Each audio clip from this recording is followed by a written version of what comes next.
The Time Machine. Chapter 5. As I stood there musing over this too perfect triumph of man, the full moon, yellow and gibbous, came up out of an overflow of silver light in the northeast.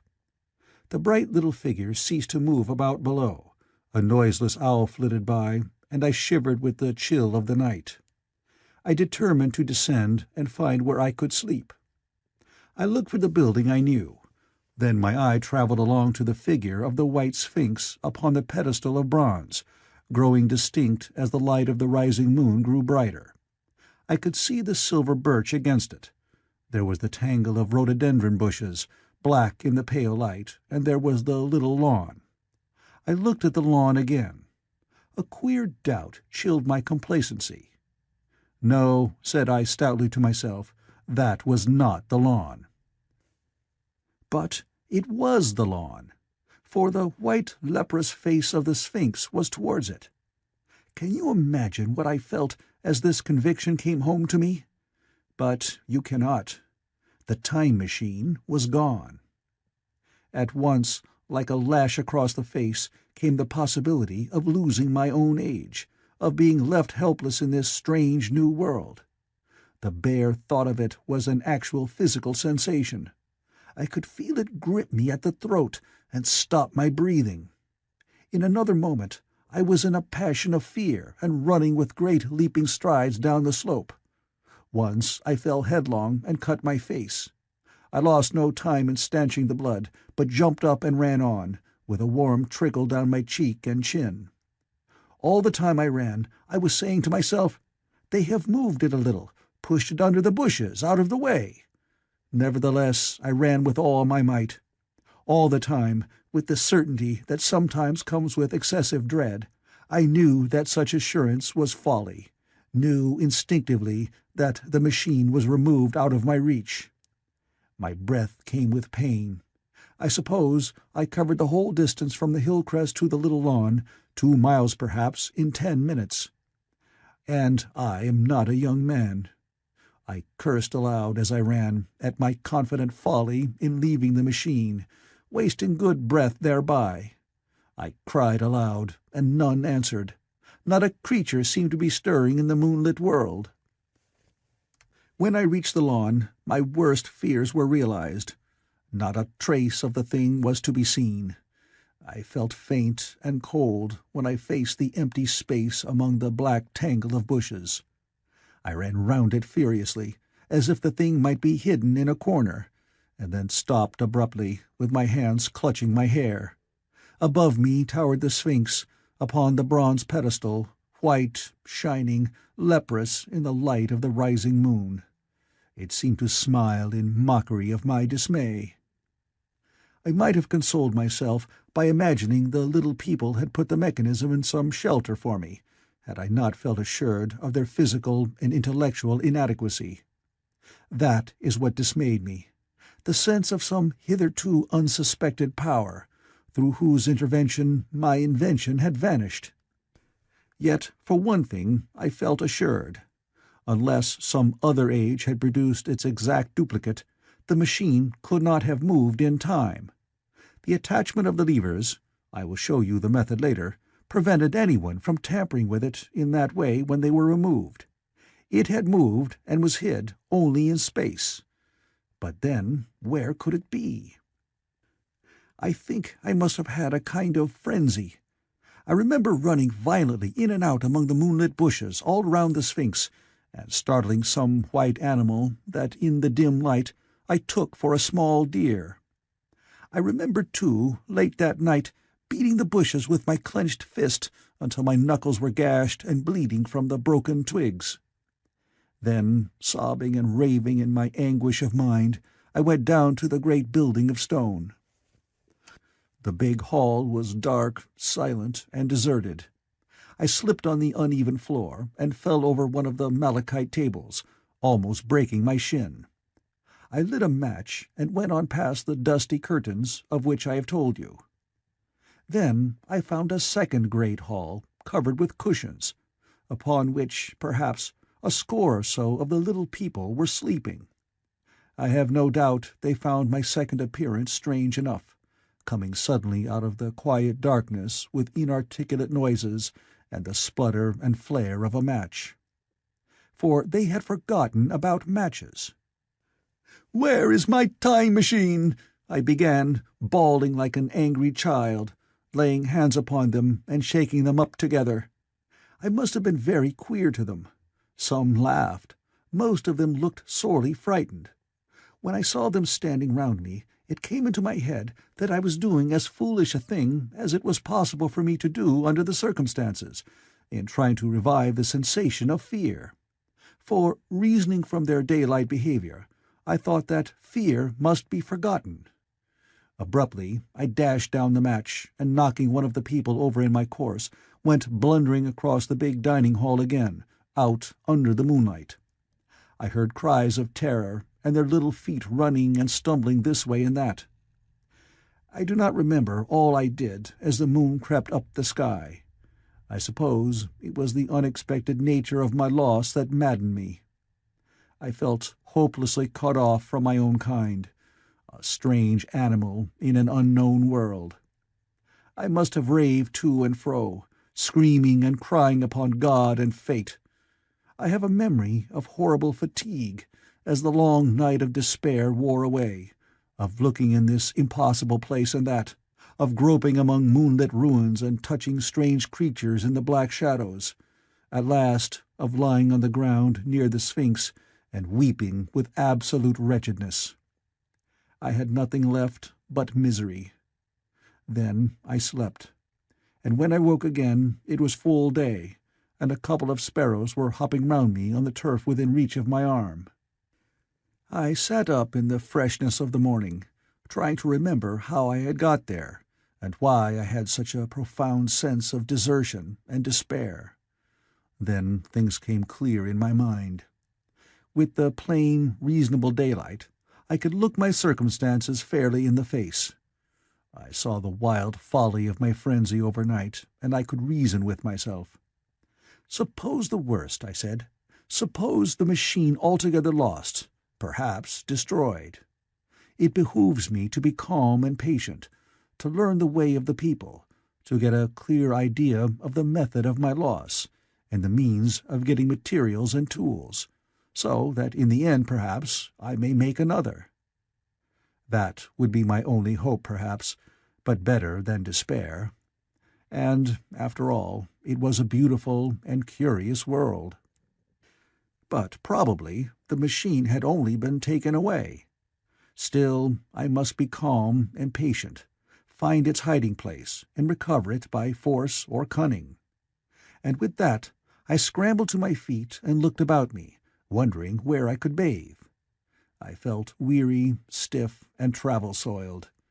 The freshness of the morning made me desire an equal freshness. I had exhausted my emotion.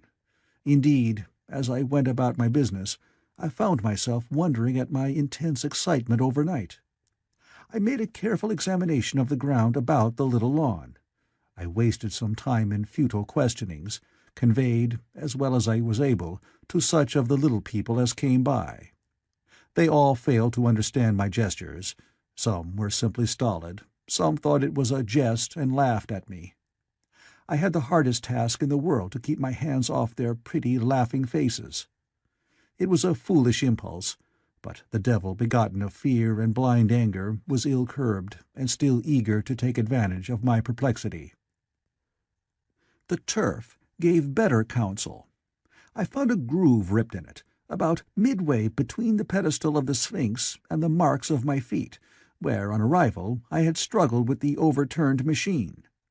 There were other signs of removal about, with queer, narrow footprints, like those I could imagine made by a sloth. This directed my closer attention to the pedestal. It was, as I think I have said, of bronze. It was not a mere block, but highly decorated with deep-framed panels on either side. I went and rapped at these. The pedestal was hollow. Examining the panels with care, I found them discontinuous with the frames. There were no handles or keyholes, but possibly the panels, if they were doors, as I supposed, opened from within. One thing was clear enough to my mind. It took no very great mental effort to infer that my time machine was inside that pedestal. But how it got there was a different problem. I saw the heads of two orange-clad people coming through the bushes and under some blossom-covered apple trees towards me. I turned smiling to them and beckoned them to me. They came, and then, pointing to the bronze pedestal, I tried to intimate my wish to open it. But at my first gesture towards this, they behaved very oddly. I don't know how to convey their expression to you. Suppose you were to use a grossly improper gesture to a delicate-minded woman. It is how she would look. They went off as if they had received the last possible insult. I tried a sweet-looking little chap in white next, with exactly the same result. Somehow his manner made me feel ashamed of myself. But, as you know, I wanted the time machine, and I tried him once more. As he turned off, like the others, my temper got the better of me.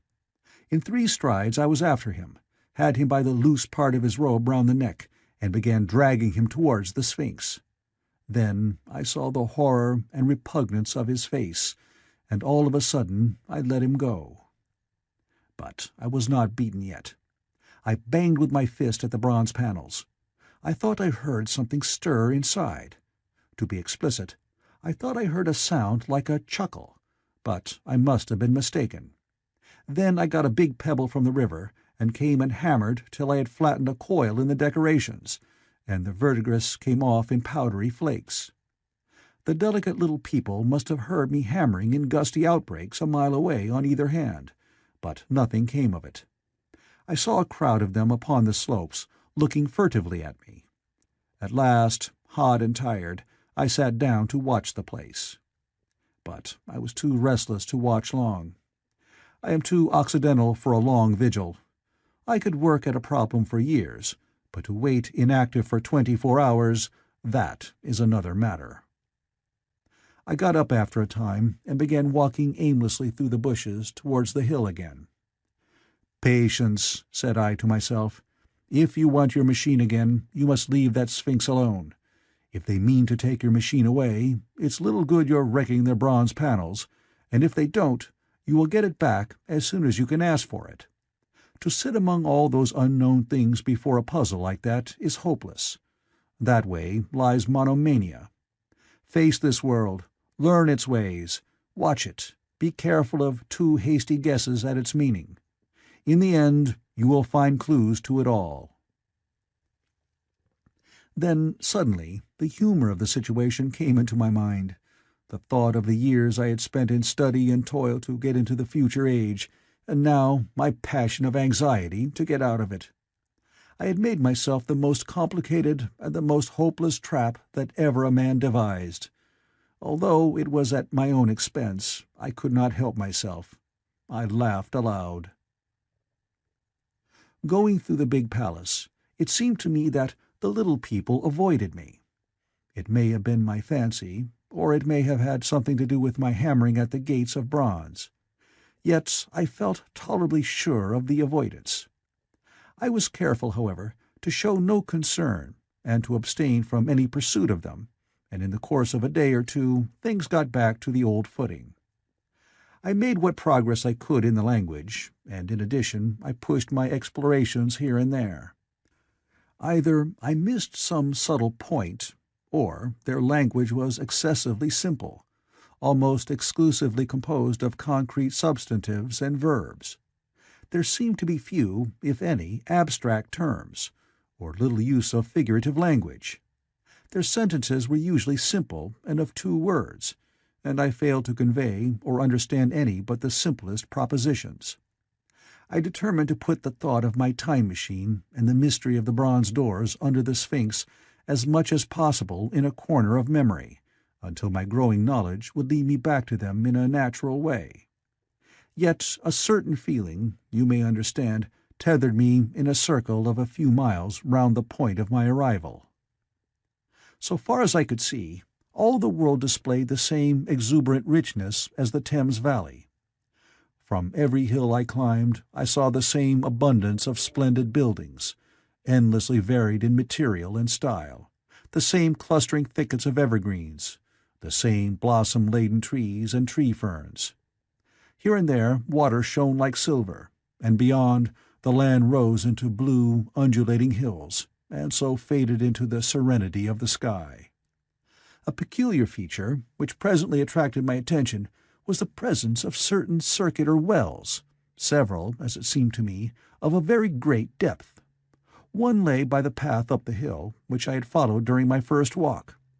Like the others, it was rimmed with bronze, curiously wrought, and protected by a little cupola from the rain. Sitting by the side of these wells, and peering down into the shafted darkness, I could see no gleam of water, nor could I start any reflection with a lighted match. But in all of them I heard a certain sound, a thud-thud-thud, like the beating of some big engine. And I discovered, from the flaring of the matches, that a steady current of air set down the shafts. Further, I threw a scrap of paper into the throat of one, and instead of fluttering slowly down, it was at once sucked swiftly out of sight. After a time, too, I came to connect these wells with tall towers, standing here and there upon the slopes, for above them there was often just such a flicker in the air as one sees on a hot day above a sun-scorched beach. Putting things together, I reached a strong suggestion of an extensive system of subterranean ventilation, whose true import it was difficult to imagine. I was at first inclined to associate it with the sanitary apparatus of these people. It was an obvious conclusion, but it was absolutely wrong. And here I must admit that I learned very little of drains and bells and modes of conveyance, and the like conveyances during my time in this real future. In some of these visions of utopias and coming times which I have read, there is a vast amount of detail about building, and social arrangements, and so forth. But while such details are easy enough to obtain when the whole world is contained in one's imagination, they are altogether inaccessible to a real traveller amid such realities as I found here. Conceive the tale of London which a Negro, fresh from Central Africa, would take back to his tribe. What would he know of railway companies, of social movements, of telephone and telegraph wires, of the parcels delivery company, and postal orders, and the like? Yet we, at least, should be willing enough to explain these things to him. And even of what he knew, how much could he make his untravelled friend either apprehend or believe? Then think how narrow the gap between a Negro and a white man of our times, and how wide the interval between myself and these of the Golden Age. I was sensible of much which was unseen, and which contributed to my comfort. But save for a general impression of automatic organization, I fear I can convey very little of the difference to your mind. In the matter of sepulture, for instance, I could see no signs of crematoria nor anything suggestive of tombs. But it occurred to me that possibly there might be cemeteries, or crematoria, somewhere beyond the range of my explorings. This again was a question I deliberately put to myself, and my curiosity was at first entirely defeated upon the point. The thing puzzled me, and I was led to make a further remark, which puzzled me still more, that aged and infirm among these people there were none. I must confess that my satisfaction with my first theories of an automatic civilization and a decadent humanity did not long endure. Yet I could think of no other. Let me put my difficulties. The several big palaces I had explored were mere living places, great dining halls and sleeping apartments. I could find no machinery, no appliances of any kind.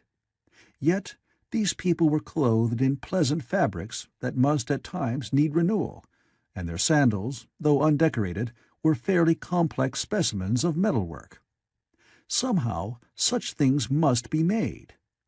And the little people displayed no vestige of a creative tendency. There were no shops, no workshops, no sign of importations among them.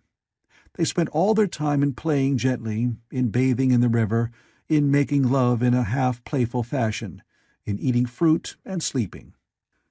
I could not see how things were kept going. Then again, about the time machine. Something, I knew not what, had taken it into the hollow pedestal of the White Sphinx. Why? For the life of me I could not imagine. Those waterless wells, too, those flickering pillars. I felt I lacked a clue. I felt— how shall I put it? Suppose you found an inscription, with sentences here and there in excellent plain English, and interpolated therewith others made up of words, of letters even, absolutely unknown to you. Well, on the third day of my visit, that was how the world of 802,701 presented itself to me. That day, too, I made a friend of a sort. It happened that, as I was watching some of the little people bathing in a shallow, one of them was seized with a cramp and began drifting downstream. The main current ran rather swiftly, but not too strongly for even a moderate swimmer. It will give you an idea, therefore, of the strange deficiency in these creatures, when I tell you that none made the slightest attempt to rescue the weakly crying little thing which was drowning before their eyes. When I realized this, I hurriedly slipped off my clothes, and wading in at a point lower down, I caught the poor mite and drew her safe to land. A little rubbing of the limbs soon brought her round, and I had the satisfaction of seeing she was all right before I left her.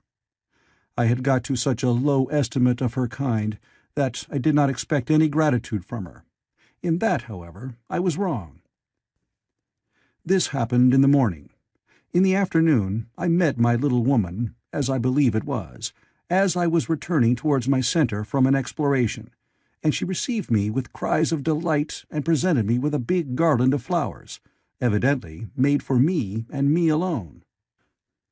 The thing took my imagination. Very possibly I had been feeling desolate. At any rate, I did my best to display my appreciation of the gift. We were soon seated together in a little stone arbor, engaged in conversation, chiefly of smiles. The creature's friendliness affected me exactly as a child's might have done. We passed each other flowers, and she kissed my hands. I did the same to hers. Then I tried talk, and found that her name was Weena, which, though I don't know what it meant, somehow seemed appropriate enough. That was the beginning of a queer friendship which lasted a week, and ended as I will tell you. She was exactly like a child. She wanted to be with me always. She tried to follow me everywhere, and on my next journey out and about, it went to my heart to tire her down and leave her at last, exhausted, and calling after me rather plaintively. But the problems of the world had to be mastered. I had not, I said to myself, come into the future to carry on a miniature flirtation. Yet her distress when I left her was very great. Her expostulations at the parting were sometimes frantic, and I think, altogether, I had as much trouble as comfort from her devotion. Nevertheless, she was, somehow, a great comfort. I thought it was mere childish affection that made her cling to me. Until it was too late, I did not clearly know what I had inflicted upon her when I left her. Nor, until it was too late, did I clearly understand what she was to me. For, by merely seeming fond of me, and showing in her weak, futile way that she cared for me, the little doll of a creature presently gave my return to the neighborhood of the White Sphinx almost the feeling of coming home. And I would watch for her tiny figure of white and gold so soon as I came over the hill. It was from her, too, that I learned that fear had not yet left the world. She was fearless enough in the daylight, and she had the oddest confidence in me. For once, in a foolish moment, I made threatening grimaces at her, and she simply laughed at them. But she dreaded the dark, dreaded shadows, dreaded black things. Darkness to her was the one thing dreadful. It was a singularly passionate emotion, and it set me thinking and observing. I discovered then, among other things, that these little people gathered into the great houses after dark, and slept in droves. To enter upon them without a light was to put them into a tumult of apprehension. I never found one out of doors, or one sleeping alone within doors after dark.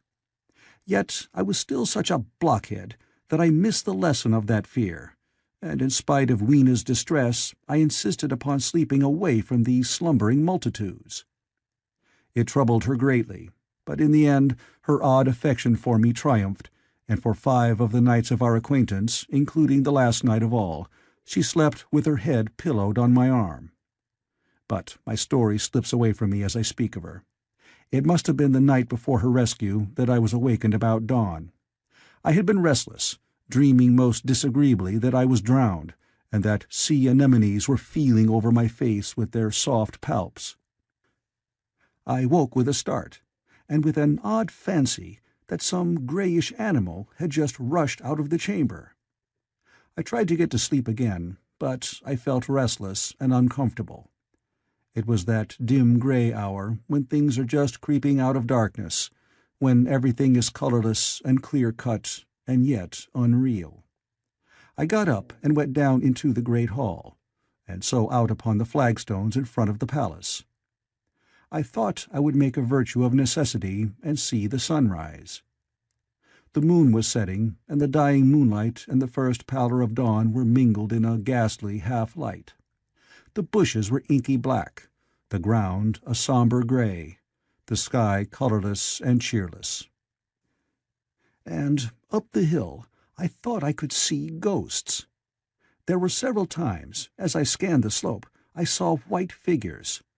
Twice I fancied I saw a solitary white, ape-like creature running rather quickly up the hill, and once near the ruins I saw a leash of them carrying some dark body. They moved hastily. I did not see what became of them. It seemed that they vanished among the bushes. The dawn was still indistinct, you must understand. I was feeling that chill, uncertain, early morning feeling you may have known.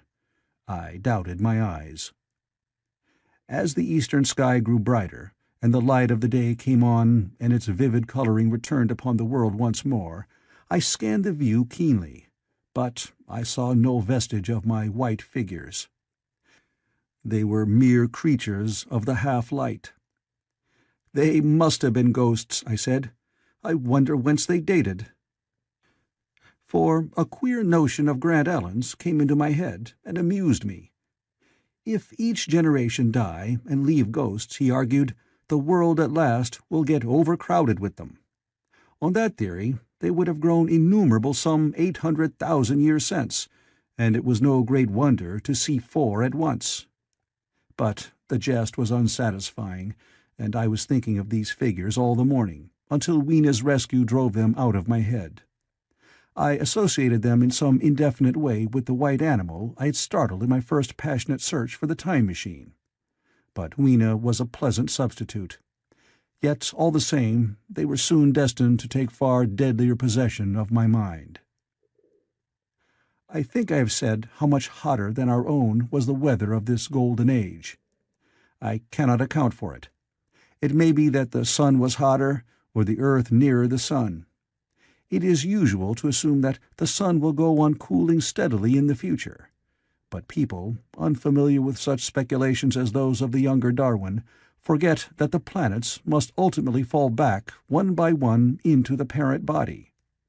As these catastrophes occur, the sun will blaze with renewed energy, and it may be that some inner planet had suffered this fate.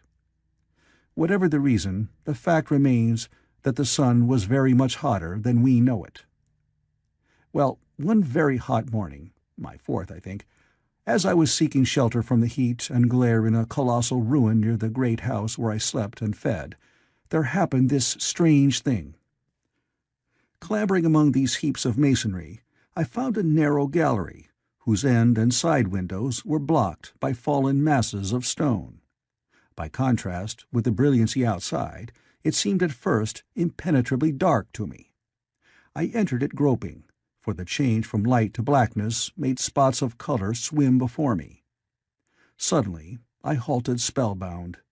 A pair of eyes, luminous by reflection against the daylight without, was watching me out of the darkness. The old, instinctive dread of wild beasts came upon me. I clenched my hands and steadfastly looked into the glaring eyeballs. I was afraid to turn. Then the thought of the absolute security in which humanity appeared to be living came to my mind, and then I remembered that strange terror of the dark. Overcoming my fear to some extent, I advanced a step and spoke. I will admit that my voice was harsh and ill-controlled. I put out my hand and touched something soft. At once the eyes darted sideways, and something white ran past me. I turned with my heart in my mouth and saw a queer little ape-like figure, its head held down in a peculiar manner, running across the sunlit space behind me. It blundered against a block of granite, staggered aside, and in a moment was hidden in a black shadow beneath another pile of ruined masonry. My impression of it is, of course, imperfect, but I know it was a dull white, and had strange, large, grayish-red eyes. Also, that there was flaxen hair on its head and down its back. But, as I say, it went too fast for me to see distinctly. I cannot even say whether it ran on all fours or only with its forearms held very low. After an instant's pause, I followed it into the second heap of ruins. I could not find it at first, but after a time, in the profound obscurity, I came upon one of those round, well-like openings of which I have told you, half closed by a fallen pillar. A sudden thought came to me. Could this thing have vanished down the shaft? I lit a match, and looking down, I saw a small white moving creature, with large bright eyes which regarded me steadfastly as it retreated. It made me shudder. It was so like a human spider. It was clambering down the wall, and now I saw for the first time a number of metal foot and hand rests forming a kind of ladder down the shaft. Then the light burned my fingers and fell out of my hand, going out as it dropped, and when I lit another, the little monster had disappeared. I do not know how long I sat peering down that well. It was not for some time that I could succeed in persuading myself that the thing I had seen was human.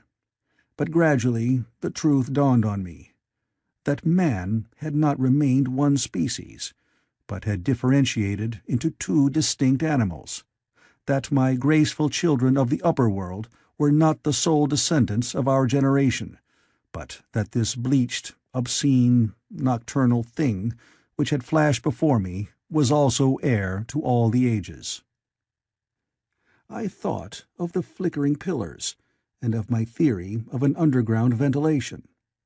I began to suspect their true import. And what, I wondered, was this lemur doing in my scheme of a perfectly balanced organization? How was it related to the indolent serenity of the beautiful upper-worlders? And what was hidden down there at the foot of that shaft? I sat upon the edge of the well, telling myself that, at any rate, there was nothing to fear, and that there I must descend for the solution of my difficulties. And withal, I was absolutely afraid to go. As I hesitated, two of the beautiful upper-world people came running in their amorous sport across the daylight in the shadow. The male pursued the female, flinging flowers at her as he ran. They seemed distressed to find me, my arm against the overturned pillar, peering down the well. Apparently, it was considered bad form to remark these apertures, for when I pointed to this one, and tried to frame a question about it in their tongue, they were still more visibly distressed and turned away. But they were interested by my matches, and I struck some to amuse them. I tried them again about the well, and again I failed. So presently I left them, meaning to go back to Weena, and see what I could get from her. But my mind was already in revolution. My guesses and impressions were slipping and sliding to a new adjustment. I had now a clue to the import of these wells, to the ventilating towers, to the mystery of the ghosts, to say nothing of a hint at the meaning of the bronze gates and the fate of the time machine. And, very vaguely, there came a suggestion towards the solution of the economic problem that had puzzled me. Here was the new view. Plainly, this second species of man was subterranean. There were three circumstances in particular which made me think that its rare emergence above ground was the outcome of a long-continued underground habit. In the first place, there was the bleached look common in most animals that live largely in the dark, the white fish of the Kentucky caves, for instance. Then, those large eyes, with that capacity for reflecting light, are common features of nocturnal things, witness the owl and the cat. And last of all, that evident confusion in the sunshine, that hasty yet fumbling awkward flight towards dark shadow, and that peculiar carriage of the head while in the light, all reinforced the theory of an extreme sensitiveness of the retina. Beneath my feet, then, the earth must be tunneled enormously, and these tunnelings were the habitats of the new race. The presence of ventilating shafts and wells along the hill slopes, everywhere in fact except along the river valley, showed how universal were its ramifications. What so natural, then, as to assume that it was in this artificial underworld that such work as was necessary to the comfort of the daylight race was done? The notion was so plausible that I at once accepted it, and went on to assume the how of this splitting of the human species. I dare say you will anticipate the shape of my theory, though, for myself, I very soon felt that it fell far short of the truth. At first, proceeding from the problems of our own age, it seemed clear as daylight to me that the gradual widening of the present merely temporary and social difference between the capitalist and the laborer was the key to the whole position. No doubt it will seem grotesque enough to you, and wildly incredible, and yet even now there are existing circumstances to point that way. There is a tendency to utilize underground space for the less ornamental purposes of civilization. There is the Metropolitan Railway in London, for instance. There are the new electric railways. There are subways. There are underground workrooms and restaurants, and they increase and multiply. Evidently, I thought, this tendency had increased till industry had gradually lost its birthright in the sky. I mean that it had gone deeper and deeper into larger and ever larger underground factories, spending a still increasing amount of its time therein, till, in the end— Even now, does not an East End worker live in such artificial conditions as practically to be cut off from the natural surface of the earth? Again, the exclusive tendency of richer people, due, no doubt, to the increasing refinement of their education and the widening gulf between them and the rude violence of the poor, is already leading to the closing, in their interest, of considerable portions of the surface of the land. About London, for instance, perhaps half the prettier country is shut in against intrusion. And this same widening gulf, which is due to the length and expense of the higher educational process, and the increased facilities for and temptations towards refined habits on the part of the rich, will make that exchange between class and class, that promotion by intermarriage, which at present retards the splitting of our species along lines of social stratification, less and less frequent. So, in the end, above ground you must have the haves, pursuing pleasure and comfort and beauty, and below ground the have-nots, the workers getting continually adapted to the conditions of their labor. Once they were there, they would no doubt have to pay rent, and not a little of it, for the ventilation of their caverns, and if they refused, they would starve or be suffocated for arrears. Such of them as were so constituted as to be miserable and rebellious would die, and in the end, the balance being permanent, the survivors would become as well adapted to the conditions of underground life, and as happy in their way, as the upper-world people were to theirs. As it seemed to me, the refined beauty and the etiolated pallor followed naturally enough. The great triumph of humanity I had dreamed of took a different shape in my mind. It had been no such triumph of moral education and general cooperation as I had imagined. Instead, I saw a real aristocracy, armed with a perfected science, and working to a logical conclusion the industrial system of today. Its triumph had not been simply a triumph over nature, but a triumph over nature and the fellow man. This, I must warn you, was my theory at the time. I had no convenient cicerone in the pattern of the utopian books. My explanation may be absolutely wrong. I still think it is the most plausible one. But even on this supposition, the balanced civilization that was at least attained must have long since passed its zenith, and was now far fallen into decay. The too perfect security of the upper-worlders had led them to a slow movement of degeneration, to a general dwindling in size, strength, and intelligence.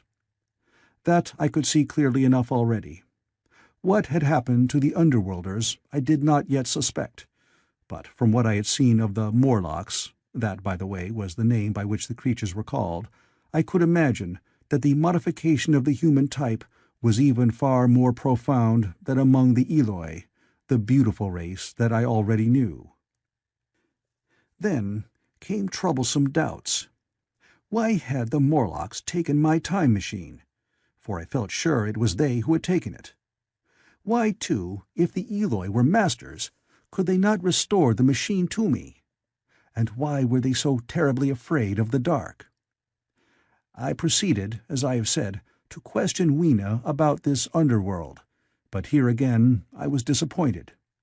At first she would not understand my questions, and presently she refused to answer them.